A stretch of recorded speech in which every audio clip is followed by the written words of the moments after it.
Dr. Allen was finally able to slip away from the hospital and head home. He had to spend most of the night coddling a particularly wealthy patient with a stomachache, which, as annoying as it was necessary to make sure he continued donating. It was important to keep their wallets full after all. At the moment, he was gathering his belongings in his office. With his attention drawn away, he did not notice the darkened corner by his bookcase seemed to peel away, dark tendrils of shadow pulling thin and taut, before snapping away to reveal Madeline's form beneath him. Meline shook lightly and wavered.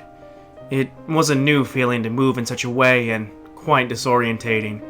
However, when her eyes locked with the doctor, she quickly found her focus. Dr. Allen? She spoke, in a tone much darker than she intended. Her fingers gripped her scythe tightly as she stepped away from the shadows, and the creature she knew lay within, watching her. Dr. Allen let out a start and swiftly turned toward the girl. He quickly found his composure and drew in a breath. Yes. Miss Shandon, was it? He said, eliminating any previous unnerve he had, until his eyes fell upon that scythe. Meline noted how his eyes widened, and he took a step back. What are you doing here? He asked, trying to keep his usual cold composure, though a wavering of fear trickled into his voice. You were going to leave me to die. Meline glared at him as she advanced, her bare feet carrying her purposefully toward him. You left my brother to die. Her voice was cold, focused, and made the doctor swallow. Meline felt a bit of a rush roll through her. He was afraid of her. He feared her. The small girl that was once a drunk's punching bag actually made him scared. Her lips curled into a smirk. Now, Miss Shandon, let's be realistic. He lifted both hands as he backed away further, soon bumping into another bookshelf. I glanced back, and then to her, focusing on her as she approached. You and your brother were in bad shape. An operation might have simply made things worse. You're lucky. Lucky? She spat back at him as she pushed forward, standing right in front of the trembling doctor. Lucky you were here to tell us to fuck off? Lucky for what? My brother is dead.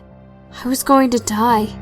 Tell me, doctor, why the hell should I be lucky? Dr. Allen let out a cry of fear as he raised his hands higher, head tilting away from her. Please, it's not like that. It's much more complicated. You don't understand. No, doctor.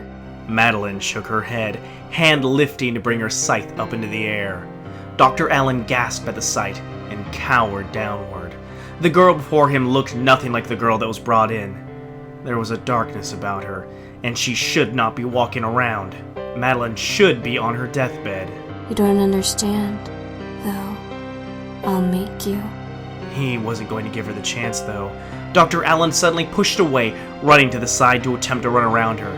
He barely made it past his desk before she struck. Medeline's scythe fell down upon his back, tearing into his coat and skin, making the doctor cry out in pain. He stumbled down to his knees, hands reaching back behind him trying to feel for the large gash that gushed blood down his back. Meline came forward, scythe rising before she sliced down on his back again. Another slash followed, and another. Repeatedly, she stabbed at him, each cut echoing with a sickening, meaty sound that rang in her head. Blood splashed about her, soaking both into her hospital gown and skin as she relentlessly slashed. Every bit of aggression she held in over her life came out here. Every time Lewis hit her, every time life seemed useless, every time she just wanted to let it all end. It came out in the form of a relentless swing of that scythe into Dr. Allen. Finally, she slowed when the doctor was a mess of gore and cloth on the ground. The stench of blood was thick in the air, and it covered much of her skin and gown. A few long breaths escaped her as she panted. Her high ebbed away, and back to reality she went. This wasn't self-defense. This was pure murder. But so was letting Connor die. So was leaving her to die. He deserved it.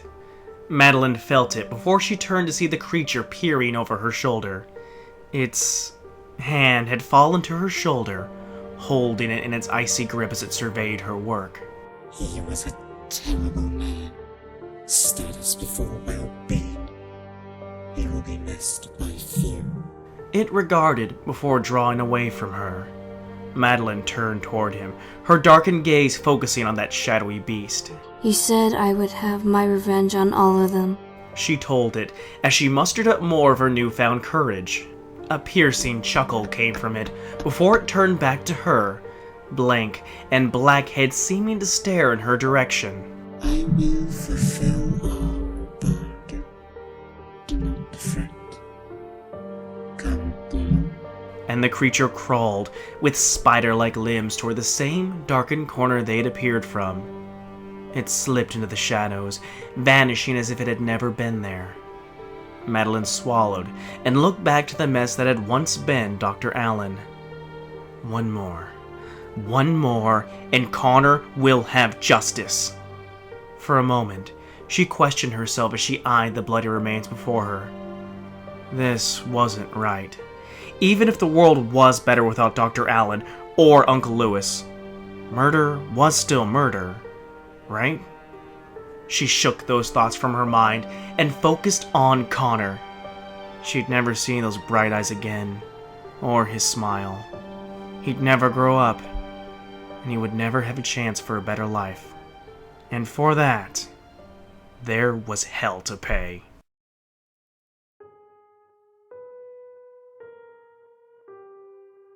Ryan Gallard lived on the other side of town, and the bastard was out on bail as they figured out the details about the accident. Getting to his home was easy, thanks to the ability of Madeline's dark, new companion. Traveling through the shadows was a strange thing. It was like being slowly stretched and pulled thin, so thin that it seemed implausible to survive. Skin should snap, organs burst, and blood forced out of her body. However, there was no pain, just a weird, uncomfortable pressure that constantly pushed upon her. Then, she would be moving. It felt like being sucked through a tunnel, pulled along against your will until you pushed through the very shadows themselves, as if you were walking through a particularly thick spiderweb. Meline felt a mixture of both wonder and terror as she was pulled along to the final living reminder of Connor's death. She formed behind what looked to be the couch set in his living room. The lights were out, save for the plain television that cast a bright, moving light throughout the room while still leaving much in darkness. Meline pulled herself up to her knees, her free hand lifting to grasp the back of the couch before she rose. Her other hand readied that black scythe as she peered over, to see nothing. He wasn't in the room. A concerned look came across her face as she looked about for him. She finally spied him, sitting in the connecting kitchen, bent over the large and round table. She first noticed how skinny he was. He was a rather thin man, and the t-shirt and jeans he wore hung loosely on him. His short, black hair was already developing a bald spot right in the top that was sure to spread with the coming years. He looked tired and sat silently, just staring off into the wood of the table, with dark circles around his eyes. Madeline's grip tightened on her weapon, and she pressed forward. Her newly found confidence and rage made her care little for stealth. He noticed her when she approached the kitchen opening, tired eyes lifting to look toward her. He took a moment, just looking upon her, before it suddenly registered in his head what was before him. Ryan let out a cry and hopped up from his chair, the fixture falling over to the floor with a loud clatter.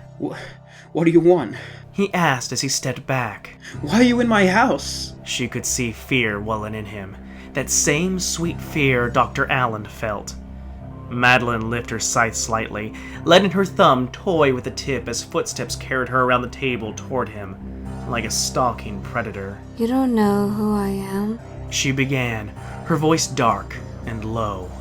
Somewhere, deep inside, Meline must have realized how much her actions changed her. But the idea of vengeance clouded her thoughts.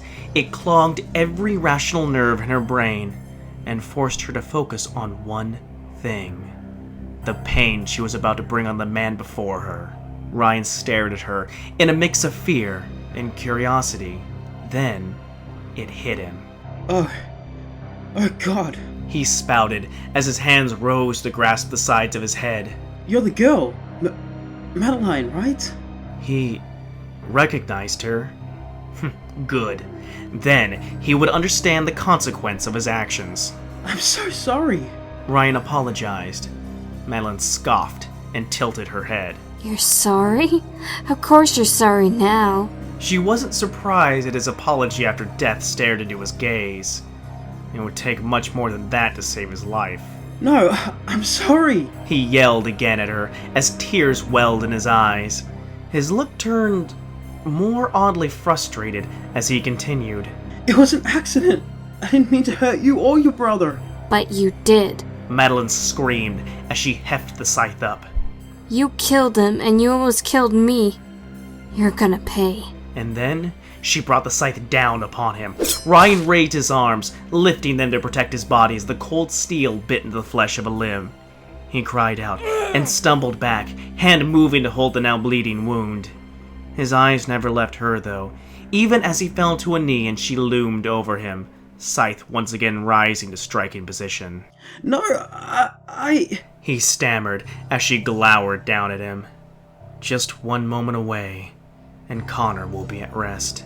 Justice will have been served. It was an accident. I have insomnia. Ryan quickly explained as he began to pull himself back, inching his body backward with kicking legs. I haven't slept in 2 days. I needed to go to work. I thought I could handle it. God, Madeline, I'm so sorry. Insomnia? Meline paused as she repeated the word in her head. He blamed this on insomnia. She lost the one person that mattered to her, and this guy said it was because he was too tired to drive? A side glance about the kitchen made her muscles loosen. Meline had been so focused on her prey that she didn't notice the medicine bottles on the table, sleep aids, and the tired look in his eyes, his incredibly skinny body and stature. She suddenly found herself picturing it in her head. Ryan, driving to work to make ends meet after not having slept for 48 hours. Finally, the lack of sleep caught up to him while he was driving. And then, he just happened to drive in the wrong place at the wrong time. Meline once again looked down to him, her cold eyes staring into his own pleading ones. Ryan was terrified. But there was something else. Regret? Guilt? Meline lowered the weapon and stepped back, a shocking gasp filling her lungs. It was an accident. Ryan didn't mean to hit them. He was a victim of circumstance, just as she and Connor were. The poor man was just trying to keep his life going, but his sickness got the better of him. His death wasn't self-defense, or justified. It would be murder. Oh God. Meline started as she looked down at his trembling form. I'm so sorry. I didn't know. I didn't. He killed your brother, girl. A screeching voice rang in her ears, making her stiffen where she stood.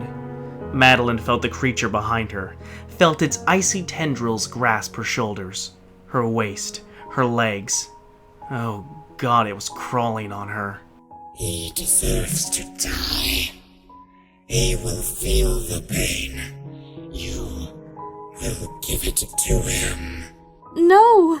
Meline shook her head as she took another step back, away from the teary man on the ground. It wasn't his fault. It wasn't. We made a bargain, and you will fulfill your end of it. It tightened its grip on her, and she cried out, feeling its tendrils stab in through the skin. A shocking, cold pain ran through her veins, and she struggled to keep her body straight. You will honor it by your own choice or not. Those tendrils of shadows stabbed deeply into the flesh of her hand, and took hold of it by what felt like the very bones inside of her body. She screamed in pain and shut her eyes. Meline had no idea if Ryan could see the thing attached to her or not, but his expression still held a growing look of terror. The creature's body forced her own forward, marching her on like a puppet as her hand yanked itself up in the air, despite her own attempts to hold it down. This thing was going to make her kill him. She didn't want to. This was wrong. Everything was wrong. No! Meline begged, as another step carried her once again over the fallen man. She opened her eyes to look down and see Ryan sobbing on the floor as he raised his wounded arm in a vain attempt to shield himself from the coming onslaught. Run!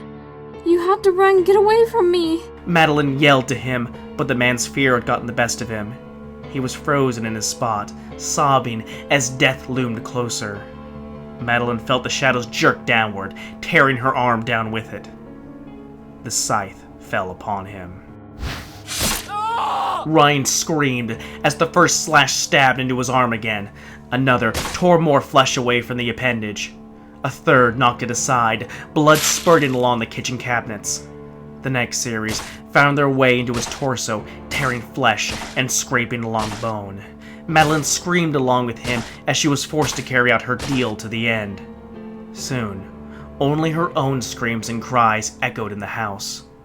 His had faded away along with his life. Meline soon found herself released from that icy grasp and slumped down over him. The girl sobbed as she fell forward, and her hands landed in the warm, yet rapidly cooling blood that pooled around Ryan's corpse. I'm sorry. She whispered through her tears. I'm so sorry. I was wrong. I was wrong. Meline repeated, vainly attempting to resurrect him with her words. That creature tricked her. It made her do all this. Her thoughts were suddenly cut off by another voice shouting in the room. Freeze! A deep, authoritative voice resounded through the room.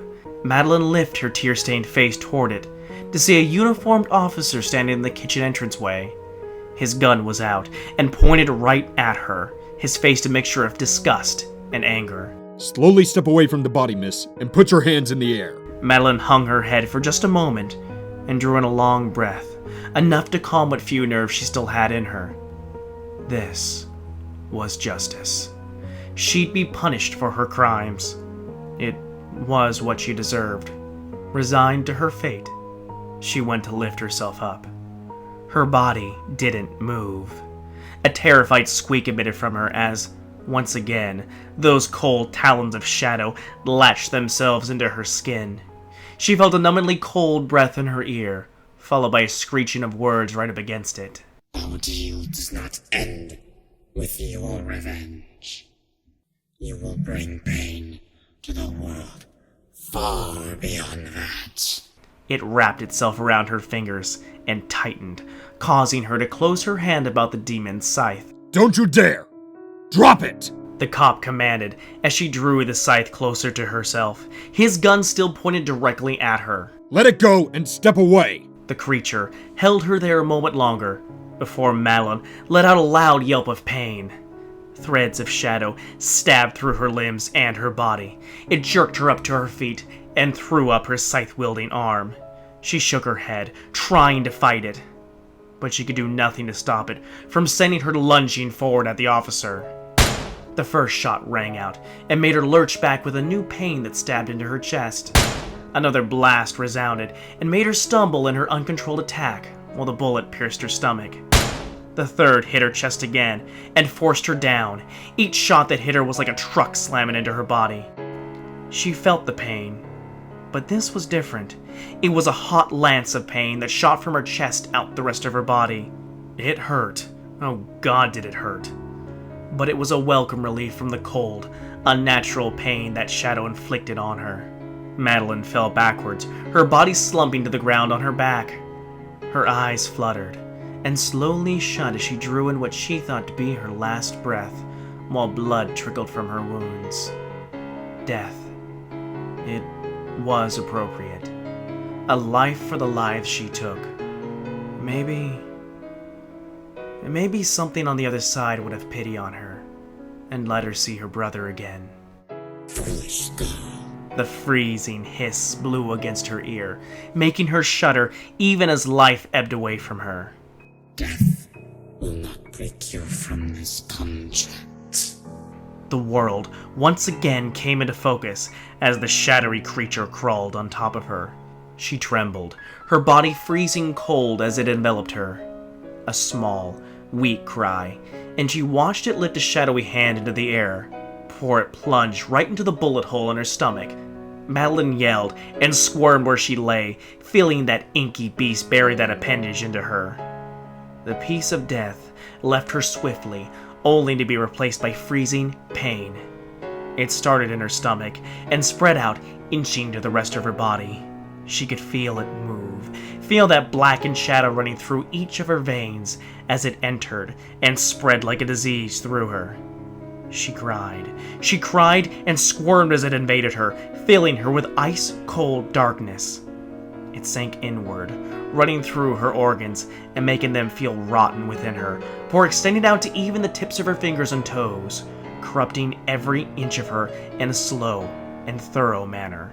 As she felt it slide up along her face, she grit her teeth tightly and didn't realize that she bit her tongue. She didn't taste blood, however, but a foul, thick substance that swiftly congealed along with the muscle. That darkness rose, reaching upward toward her tightly shut eyes, filling them to a point where she thought they would burst from her skull.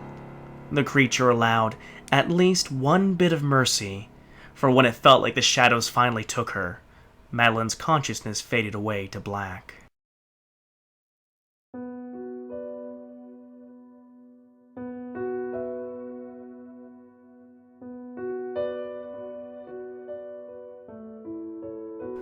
Meline awoke, gasping for air, and her muscles tight and aching. She lifted a hand, reaching up to find herself grasping at the back of the couch in Ryan's living room. Her entire body hurt. Even worse, she felt strange. More accurately, violated.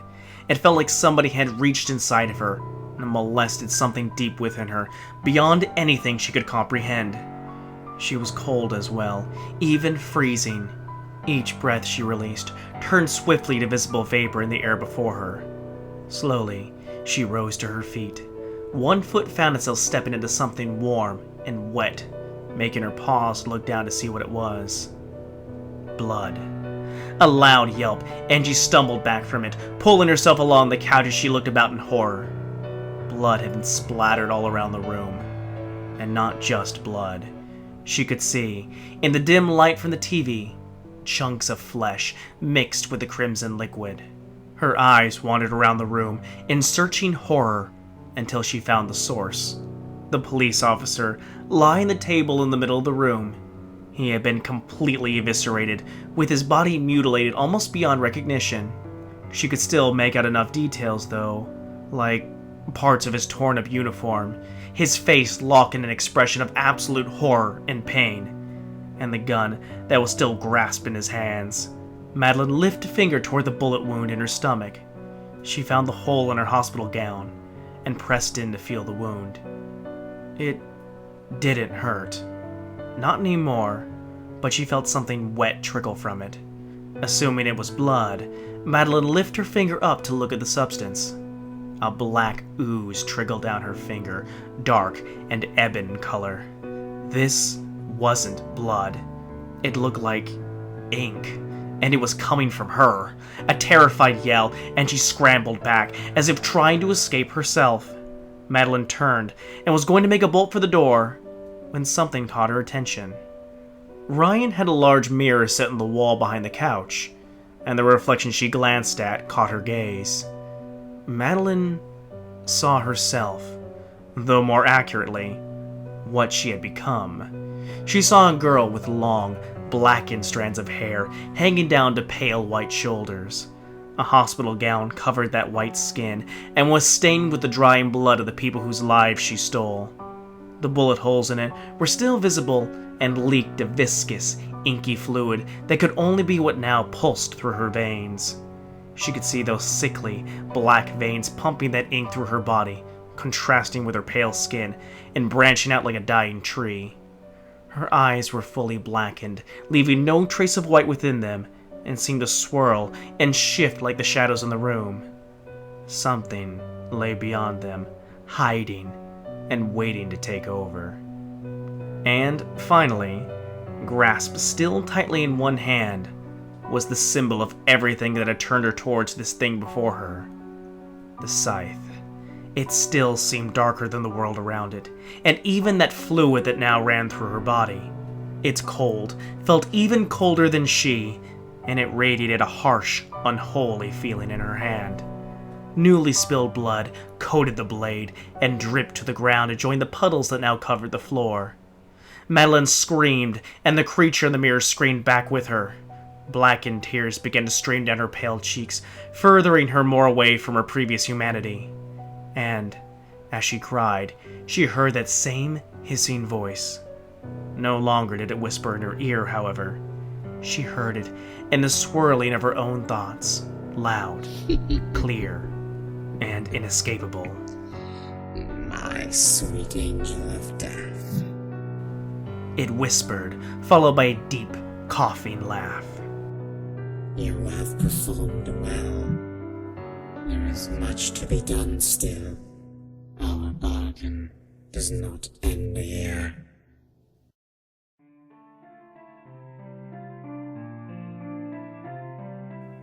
You've never heard of the Shadow Girl. Alex asked his date as the two strode through the darkened buildings of the city. The movie had gotten out later than expected, and the young college student wasn't expecting to walk home this late. But it was nice to get to spend some quiet time with Lisa, without the noise of the city getting in the way. No, I haven't. Why? Should I? Lisa giggled as she looked at Alex with a raised brow. He chuckled and wrapped an arm about her to draw her in closer, his voice dropping in pitch to begin his tale. Oh. Well, she came from near here. The murders at Brooksfield Hospital? Rumor has it, she was the one who killed them. Really? A skeptical look came across Lisa's face. You know, they never did catch that killer. He retorted before leaning into her.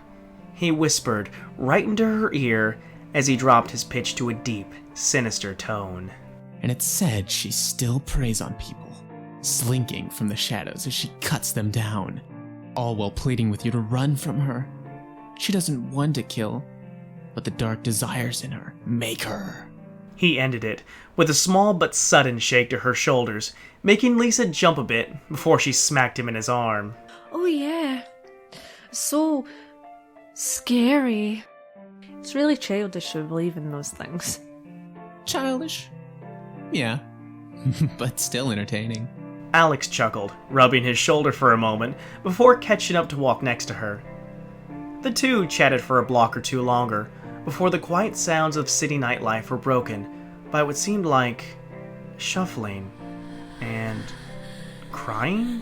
Lisa was the first to hear it and stepped forward to peer down a darkened alley they were soon to pass.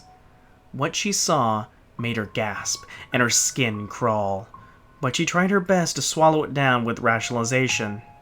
A girl stepped down the alleyway, her head tilted down to the ground, and soon she had moved close enough that the streetlights were able to reveal her sickly form. She wore what looked to be a ruined and dirty hospital gown, and her pale skin was covered in diseased-looking black veins. Was she sick? Could she be contagious? Oh, though she had to be in pain. Lisa's fear turned to a mix of unease and concern as Alex stepped up to her. He approached, and upon seeing her, tensed up immediately. This girl looked like hell, but she gave off a sense of danger. Her look also reminded him of the story he just recounted. Lisa, He began as he took her by her elbow. we need to go. No, we can't go. She looks hurt. We can't just leave her. Lisa, that's not... She cut him off by moving toward the shambling girl. Hey. Lisa called out, timid, but determined to play the Good Samaritan. Are you okay? Do you need help? Go away. The girl responded in a raspy, quiet voice. Run away.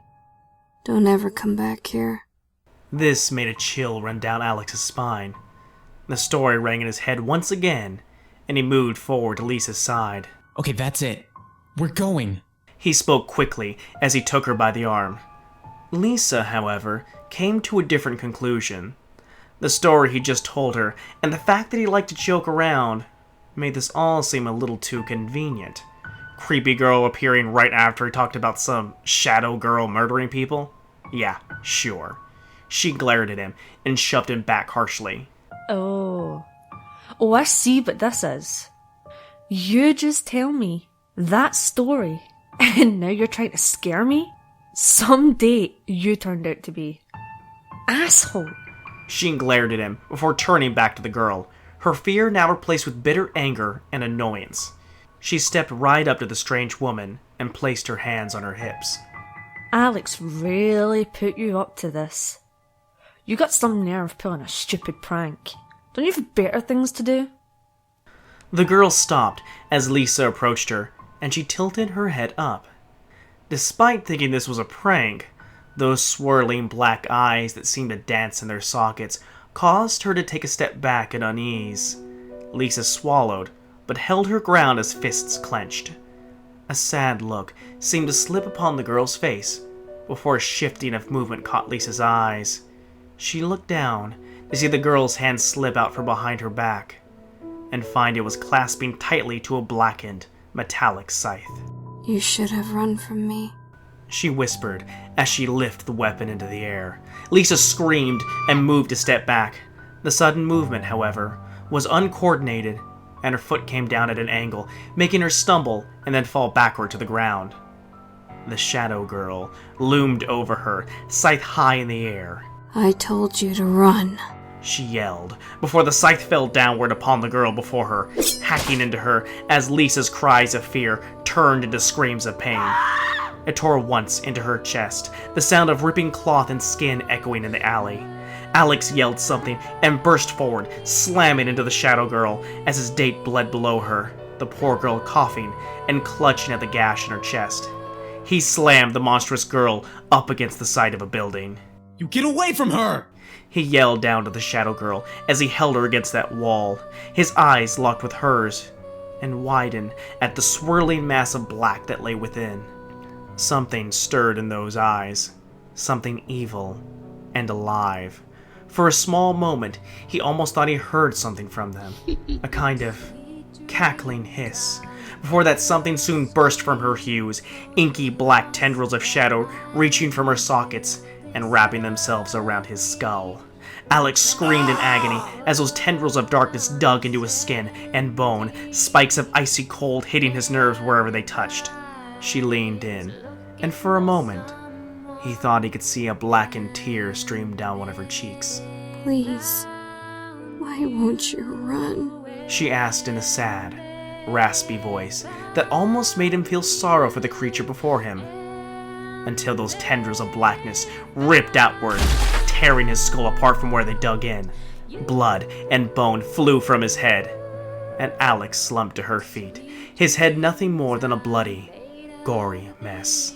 Lisa, bleeding on the ground from her previous stab, cried out in terror as her date fell to the creature's feet. The shadow girl stepped slowly over him and returned to approach the bleeding girl on the ground. Lisa tried to pull away, but the mix of terror and pain allowed her little room to move. She sobbed uncontrollably as she saw the shadow girl lean over her, those inky black eyes staring into her own. Please, forgive me, she whispered to her as she raised the scythe into the air. Lisa's scream was cut short as the blade fell down and tore into the flesh of her neck, silencing her. With her work done, Meline rose to her feet and turned back toward the darkened alley.